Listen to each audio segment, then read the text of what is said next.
Welcome everyone to One Guy's Opinion. This is going to be my blog, uh, and it's as a part of the evolution of my channel, where I want to uh, bring you a large variety of, of videos, not just reviews or showing stuff from my collection. Um, I know a lot of people do vlogs, um, and I've been wanting to do one because if you've noticed some of my review videos, I sometimes sort of talk about things like that, about what's on my mind about a certain book or whatever, while doing the reviews or before doing the reviews. So that kind of adds into the length of the video, besides the fact that I sometimes um, do really in-depth reviews, and when I had quick reviews, well, they weren't really quick. And even when I decided to sort of cut the number of books that I wanted to review, uh, still videos would run long because before I even got to reviewing, even if it's one book, I would talk about whatever else was happening, and then I would do the in-depth review. So now this sort of keeps me focused, and I can do the reviews, at whatever length. Now that I have Charlie's reviews, I don't really have to focus on being too quick with them. Um, but I won't waste too much time talking about other things. Um, so this is going to be the space for that, and that should keep me pretty focused on the other videos, on the review videos or Comics and Beyond, which that one will continue, and that will be the space for me to talk about uh, comics and other things that don't have to do with comics, that aren't really reviews or news or thoughts or whatever. Um, so before I kind of go into what I want to talk about, um, I I think um, this uh, has to do somewhat with what I want to talk about. Something that really came, uh, that I came across while I was on my break. But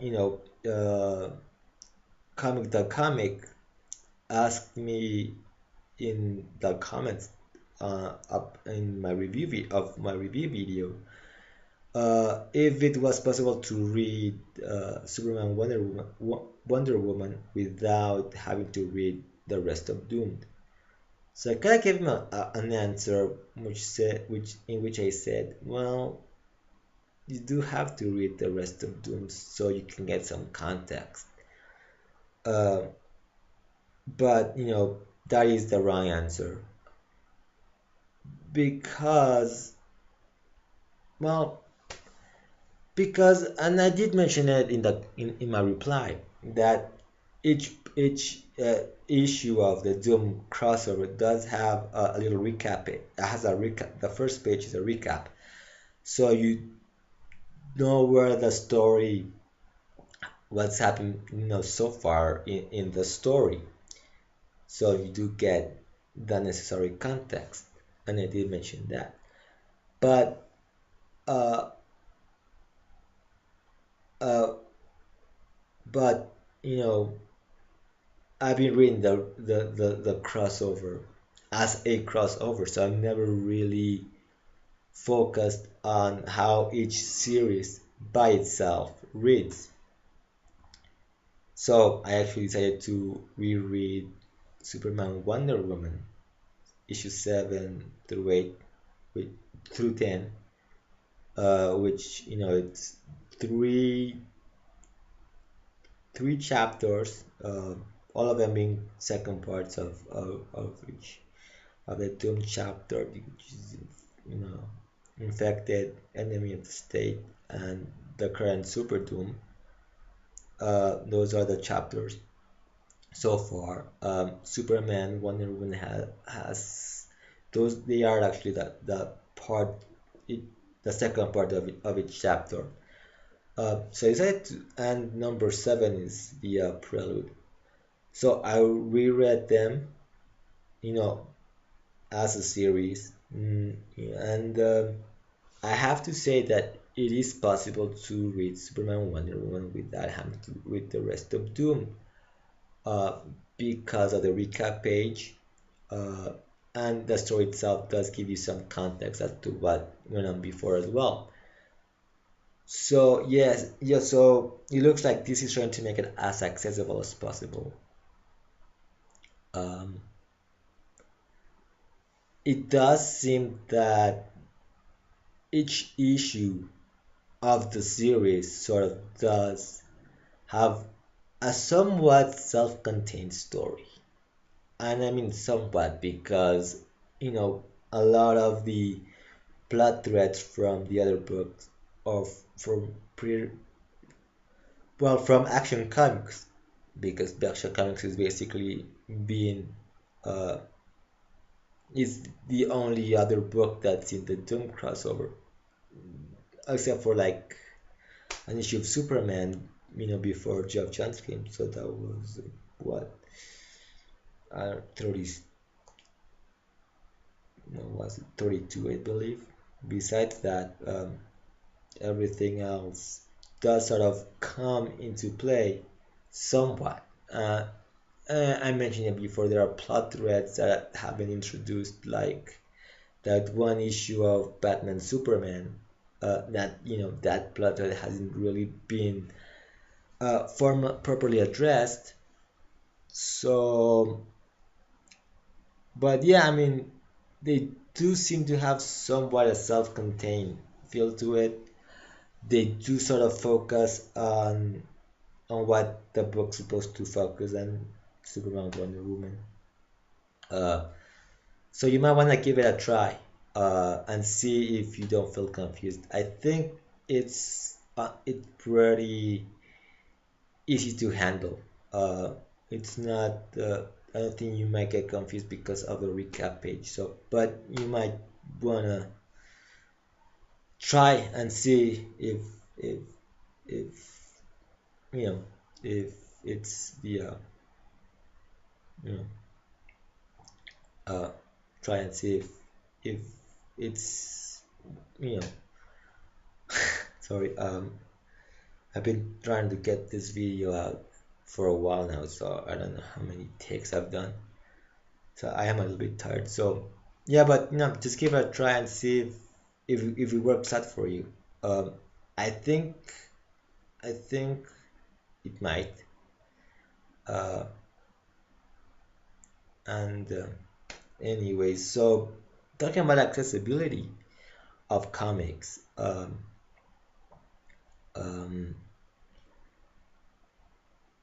I mentioned that I want to talk a little bit about, you know, actually when I showed this book in my last video, I said, you know, that I wanted to talk a little bit about it, and it does have to do a bit with accessibility of modern comics, um, and you know, this series, you know, Buffy the Vampire Slayer season 10, I have found it quite accessible. You know, um, I mean, all of these, you know, just 1, 2, 3, they're you know, they're back issues. But you know, I had the horn, whatever.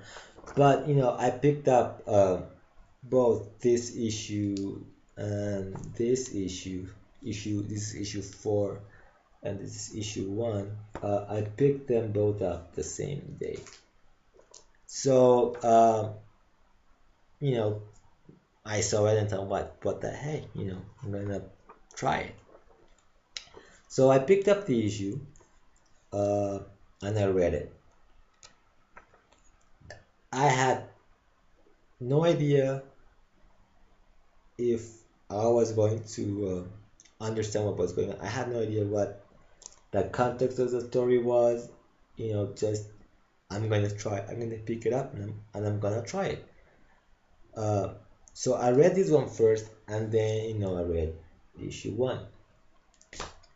So reading this issue, I find it that to be incredibly accessible. Yes, things happen, uh, but throughout the story, in fact, during like the first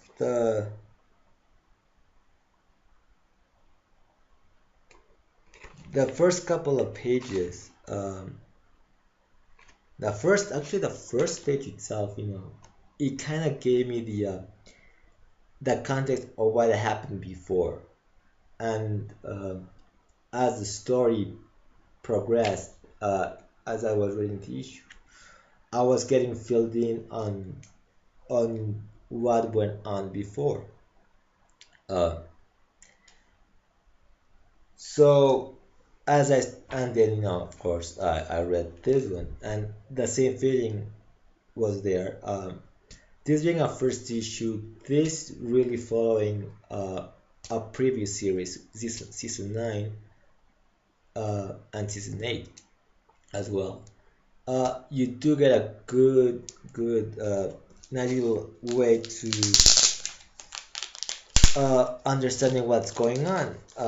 Unlike, I mean, this is the only issue where you kind of have, this sort of, um, captions where you pretty much brought up to speed on what's going on, of what went on before, and what's going on now. Um, so each issue, you know, even though each issue actually, follows each other. So you got like, you know, issue one, ends, and issue two sort of picks up where it left off, but then it goes into its own story, and then it starts, you know, and it sort of ends. It sort of introduces a new plot thread, which is followed, in issue three, and you know, and issue four as well.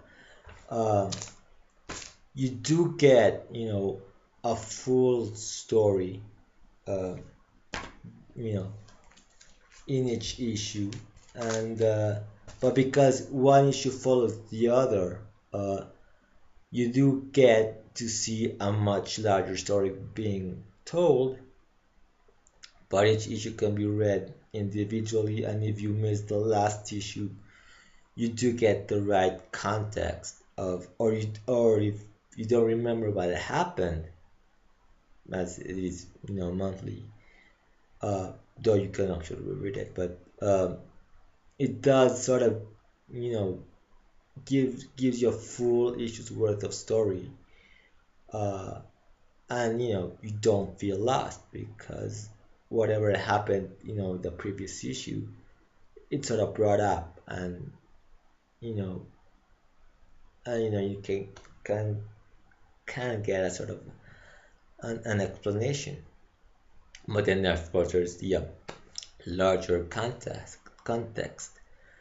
So uh you know so I do believe, like, this series, for example, Buffy, you really can pick it up anywhere, and you know anywhere, and you do get that sort of full, you get a full, um, you don't really feel lost. uh, I thought I was gonna be lost with when I read issue 4, but surprisingly I didn't. And you know Christos Gage, who is actually the main writer of season 10, uh, does a good job in in telling the reader what they need to know to understand what's going on. So I do think each issue is a jumping on point. Uh, and sort of brings back how comics were done in the past, uh, because each issue was written as a jumping on point from the start. Distribution wasn't what it is today. You didn't have a comic shop. You had the newsstand, you had a drugstore, pharmacy. You could get comics anywhere, but you didn't necessarily get them on a regular time. Rarely, sometimes an issue might not show up in the newsstand. Uh, or some kid walking into a magazine, into a newsstand, in the street, might actually want to pick up, sees a comic and might want to pick it up, but because he didn't pick up the previous issue, and back issues back then were, you know something we you know uh the comics had to sort of give you a full story. But if it were like a Marvel comic, where the story sort of you know was a continued story, um you have you know they would sort of have to recap everything at the beginning, so that the reader knows what's going on or what went on in the issue that he missed, but be able to get into that issue story as well. And obviously, uh, it might feel repetitive, and you know, and maybe you don't really get all the information at the beginning, but you do get it throughout the story. So I did kind of feel that they do this very well, uh, in sort of making the book sort of accessible to anyone. And but not everyone can do that. Uh, Especially when you have crossovers, you know, or a lot of times, nowadays, comics arrive every week at the shop. So most writers and most publishers don't really sort of focus on getting new readers. For the most part, they depend on current readers, uh, and you know, that's why you need sort of gimmicks now and then, companies, because fan bases are sort of, you know, smaller than they were before. They are not really cultivating the next generation of readers. Uh, Pricing, of course, has a lot to do with that. Um, but you know, kids these days, for example, they can get buy comics, and because you don't find them anywhere, you can you have to go to the shops for the most part. Newsstand distribution is not as big as it used to be, because we got all these new platforms, digital, you know, uh, sort of playing a role in sort of getting comics out there, but still, digital. You can have digital, but you know, you know, you know, and that's cool. Digital is cool, but it doesn't. But it's just like going to a shop.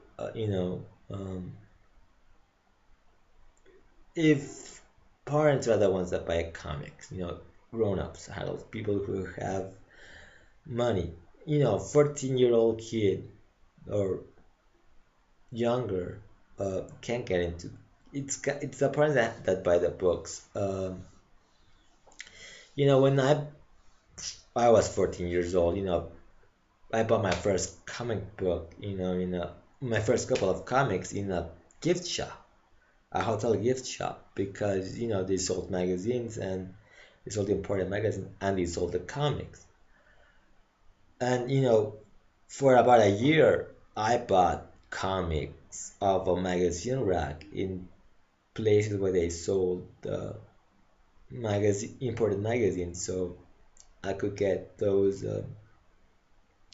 comics regularly, you know, in those magazine stands, and racks, magazine racks as well. And but yeah, I mean, comic the market's so much smaller now because they really aren't worried about you know catering to new readers. They depend so much on the old readers, and they aren't as accessible to anyone. I mean, I don't think, for example, I've been wanting to read Batgirl. uh, I actually, I couldn't. I wanted to try, yeah, I wanted to try a few new books when the New 52 came out. But I didn't really want to commit myself into buying any of them. I already had a huge list of books that I wanted to buy, so I really wasn't. I've been wanting to sort of try new things as well. But as it turns out, and I mentioned this before, my shop sort of hiked the prices in a few books. Uh, uh, and Batgirl was one of those. So I wanted to try Batgirl because I like Batgirl. You know, I couldn't pay. I think the what the shop was asking. I mean, so I missed that number one, and now I don't think I'd feel comfortable picking up you know any random issue because I'm not sure if I'll know what's going on, or any other random issue of any other publisher, um, because if I miss that first issue, I might not know what's going on, or who the characters are, what the story is. Um,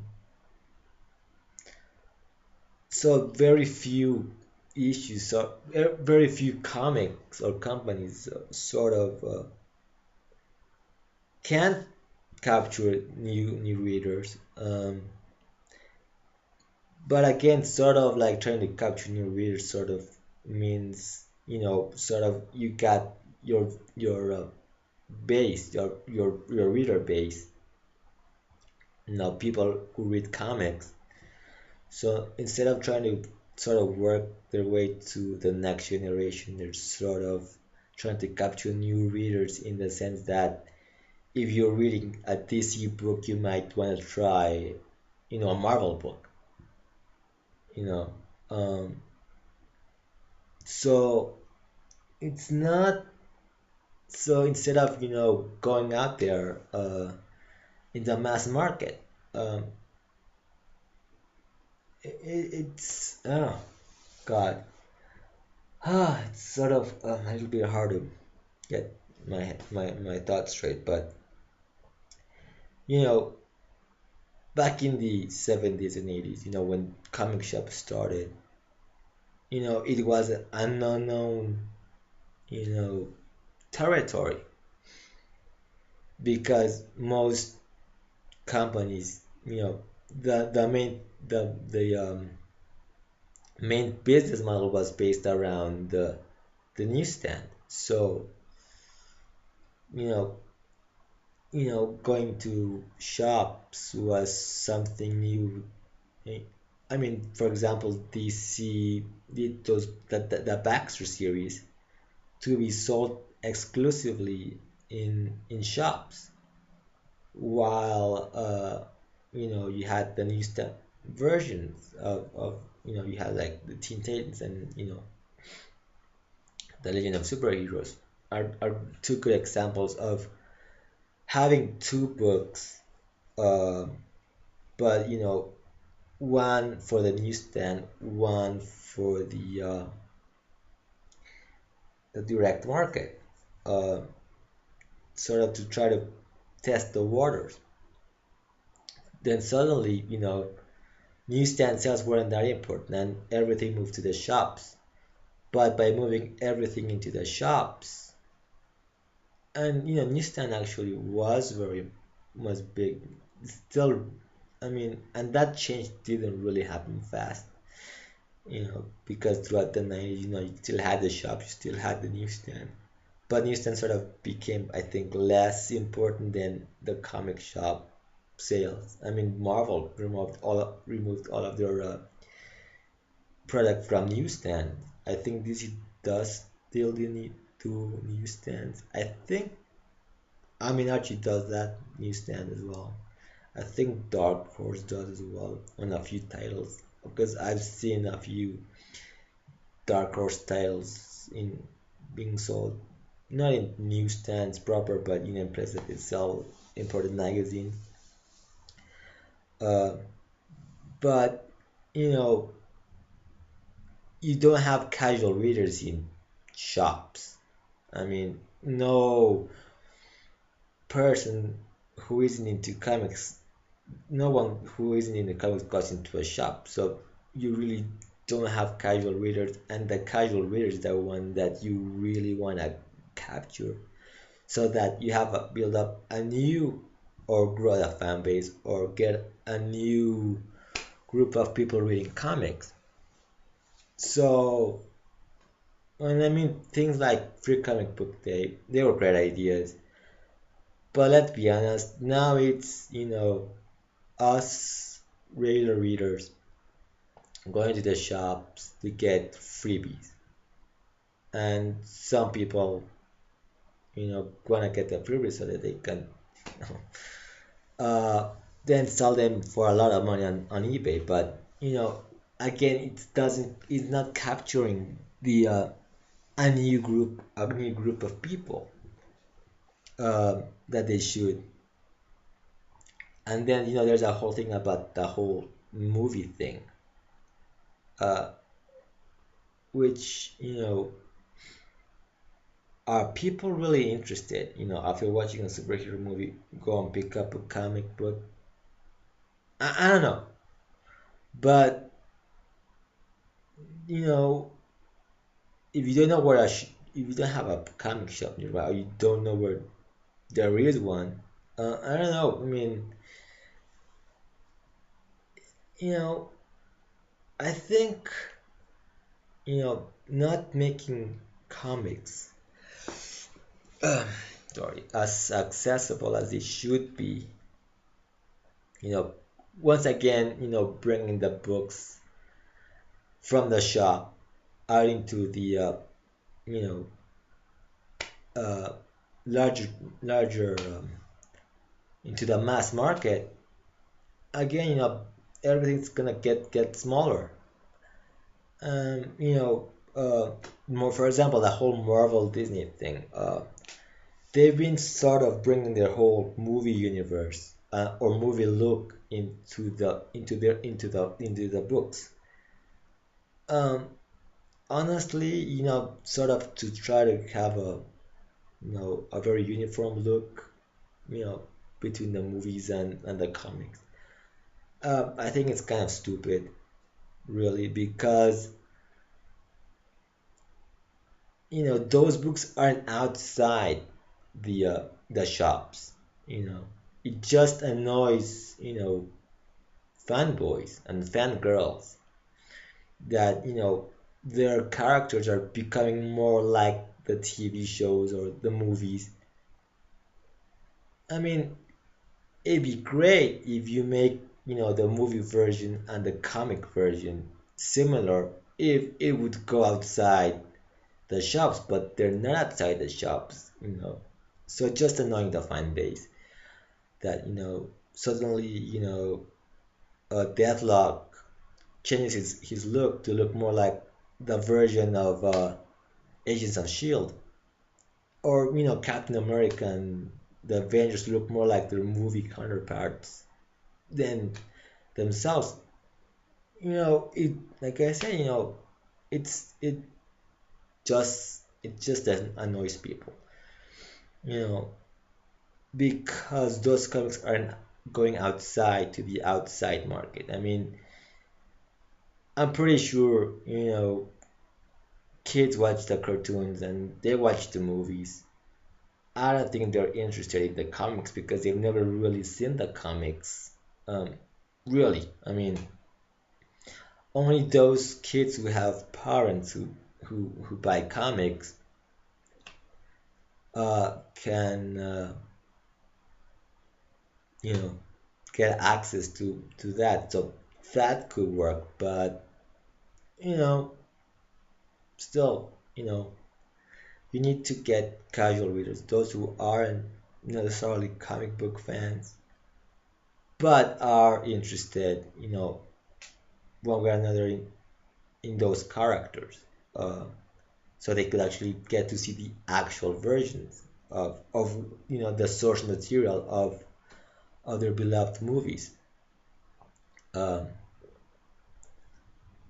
so yeah, I mean that sort of kind of ran into so I kind of came into like um, something I've been kind of been thinking about quite a bit on that. Um, yeah. So I guess I don't have much to say.